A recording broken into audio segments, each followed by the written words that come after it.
Let's get more reaction. We're joined on the line now by the Democratic Alliance interim leader, John Steenhuisen. Mr. Steenhuisen, a very good evening to you. Thank you so much for taking the time to share your thoughts, your reaction to what the President announced earlier on, the phased lifting or normalization of business, trying to open up the economy. I'm sure, obviously, you've been in consultation with the President alongside other leaders, but you must be quite happy with this because you've been calling for this. Yes, I'm very happy. I think it's a very good decision by the President. A few weeks ago, we proposed a smart lockdown, which looked at a phased approach to opening up the economy so that we could confront the twin threats to South Africa of loss of life due to the virus and also loss of life and livelihoods to an economic collapse. So I think it is the right decision that the President has made this evening.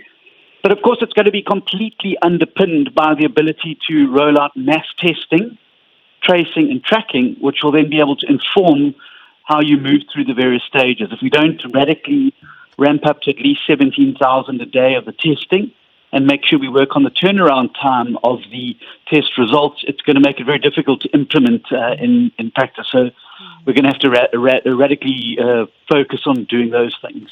Will some companies, some industries be automatically shut out, as in they will be unable to qualify to apply for their businesses to be reopened? If you look at some of the health and safety measures that they have to implement, the ability to provide masks to employees, ability to screen all employees, abilities to isolate all employees. Well, first off, I think that mask wearing is going to have to become compulsory for all South Africans across the board, and we've put forward a proposal to government on how they could fund 3 cloth masks for every South African to be worn at all times in all public places. But certainly each industry is going to have to come to the party in the next 24 hours to 48 hours to put on the table how they would be able to manage social distancing, health protocols, and the use of PPE in the workplace to justify it. That would obviously be assessed against the risk, the impact onto the GDP that the industry has, and obviously on whether that workplace can be opened safely. And that would obviously determine at which stage they would be able to open. But certainly some of the essentials are going to have to be opened up, things like agricultural industry and the value chains that support them, and the supply chains that support them, because we need to get food around the country. And there's a whole host of other industries that we need to get moving because they have an impact on our GDP. Let's talk about GDP and a country's economic value, for instance. We mentioned the fact that obviously the detail is still forthcoming from the President, but which are the greatest contributors that should be considered as a priority at the moment, the sectors, the companies? Well, I think what we should be looking at is what we can get out of foreign markets. What we want to do now is to earn as much foreign revenue as we can. So anything that we can export, I think we should be prioritizing and focusing on to earn that foreign currency. Those that we need to ensure that we can roll out PPE in big numbers across the country should be prioritized. And then obviously those that we depend on to feed South Africans and to clothe South Africans need to be priority areas going forward.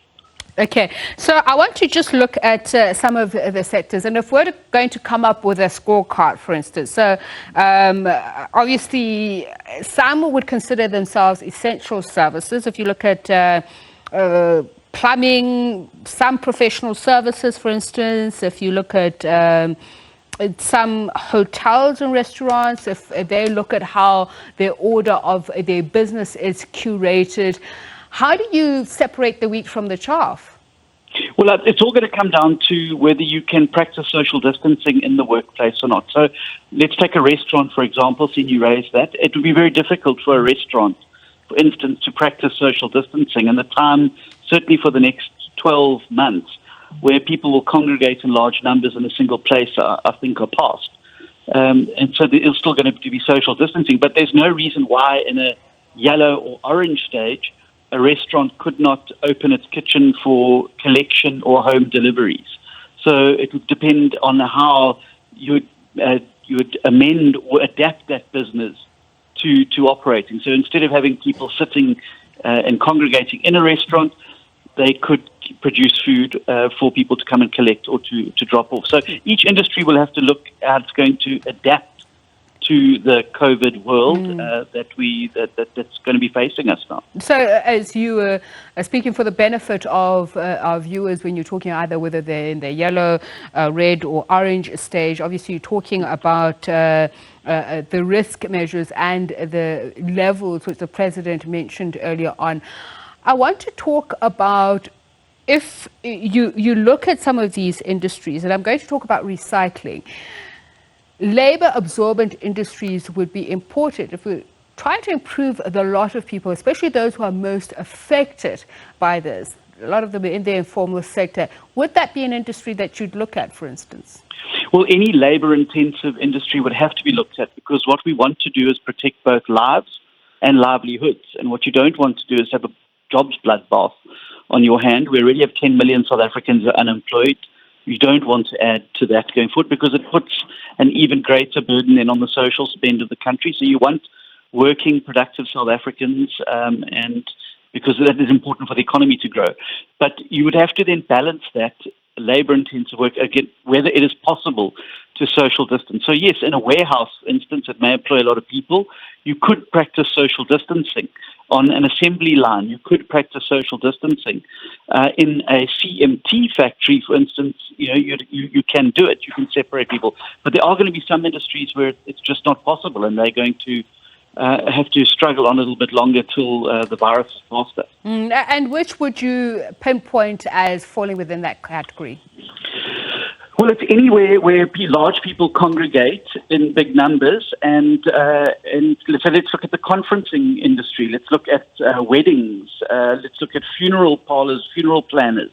All those things that rely on large numbers of South Africans coming together and congregating. Music concerts, entertainment industry. These are all things that are going to struggle, because certainly for the next 12 months at least, getting lots of South Africans into one place is going to be very, very risky, and we're going to have to practice social distancing even in yellow and green phases. That social distancing is going to have to be a key function. Thank you so much, John Steenhuisen, DA's interim leader.